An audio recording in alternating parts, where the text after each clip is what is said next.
ते काही नाही हे त्यांना तेव्हाच नको. अगदी वंश परंपरेनं चालत आले, घडत आलं नाही असं नाही, पण ते निराळच होतं. जे घडावं असं वाटत होतं तेच छिन्न विच्छिन्न करणार होतं. तरीही लोक वाट पाहत राहतील काहीतरी होण्याची. जे होईल, जे घडेल, ते सारं भूमंडळ हरवून सोडणार असेल. अविस्मरणीय असा आयुष्यातला एक क्षण होता, त्याची आज आवर्जून आठवण इथे काढावीशी वाटते. प्राध्यापक वसंत आबाजी डहाके यांचं त्याला जो सन्मान प्राप्त झालेला आहे, कुसुमाग्रज स्मृती सन्मान, त्याच्याबद्दल मी अतिशय मनापासून अभिनंदन करतो. काय असतं की योग्य व्यक्तीचा योग्य सन्मान हा हल्ली काही वेळा दुर्मिळ होताना दिसतो, परंतु काही वेळा मात्र अगदी योग्य व्यक्तीला तो योग्य सन्मान मिळण्याचे प्रसंग येतात. त्यातला आजचा एक प्रसंग आहे आणि त्यामुळे त्याचा विशेष आनंद वाटतो. अर्थात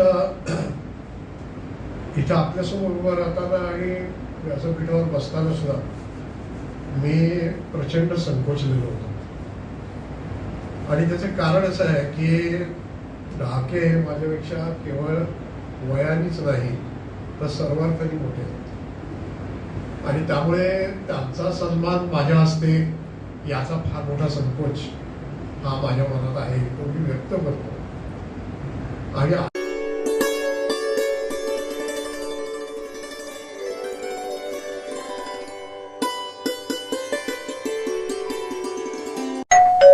अहो उठा ना, ऑफिसला नाही का जायचं? अगं मला आज फ्रेशच वाटत नाही, काही करायची इच्छाच नाही. अहो मग तुम्ही आजपासूनच न्यू युनायटेड फार्मसीचे गुड मॉर्निंग चूर्ण घेणं सुरू करा. अपचन, मलावरोध, बद्धकोष्ठ, आम्लपित्त आणि पोटाच्या तक्रारींवर खात्रीशीर आयुर्वेदिक उपाय. गुड मॉर्निंग चूर्ण. 35 वर्षांपासून सगळ्यांच्या पसंतीचे गुड मॉर्निंग चूर्ण औषधांच्या प्रत्येक दुकानात मिळते.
नमस्कार, मी ॲडव्होकेट अरुण डोळस. ॲक्च्युली येत्या महाराष्ट्रातील लोकसभा आणि विधानसभा निवडणुकांमध्ये बहुजन समाजाचं प्रतिनिधित्व करणारे राजकीय पक्ष आहेत असं महाराष्ट्रामध्ये समजलं जातं. म्हणजे वंचित बहुजन आघाडी, बहुजन समाज पक्ष आणि RK आठवले ह्या पक्षांना बहुजन समाजामध्ये किंवा बहुजन समाजाचा काय मानस आहे, त्यांच्या काय अपेक्षा आहेत या पक्षांकडून, हे जाणून घेण्याकरिता काही सामाजिक कार्यकर्ते एकत्र येऊन त्यांनी मागील 2 महिने हे सर्वेक्षण केलेलं आहे. आणि त्या सर्वेक्षणामध्ये 5 विभागामध्ये आम्ही 50 प्रश्न विचारले होते. त्यापैकी 14 प्रश्न असे आहेत की जे बहुजन समाजाचं प्रतिनिधित्व करणारे जे राजकीय पक्ष जे आहेत, जे मी म्हटलो, त्यांच्या युतीविषयी किंवा एकत्रीकरणाविषयी किंवा EVM विषयी असे राजकारणाशी थेट निगडीत असलेले जे प्रश्न आहेत त्याचे अनालिसिस करून आम्ही त्याचे निष्कर्ष आज प्रसिद्ध केलेले आहेत समाज माध्यमावर आणि प्रिंट मीडियामध्ये.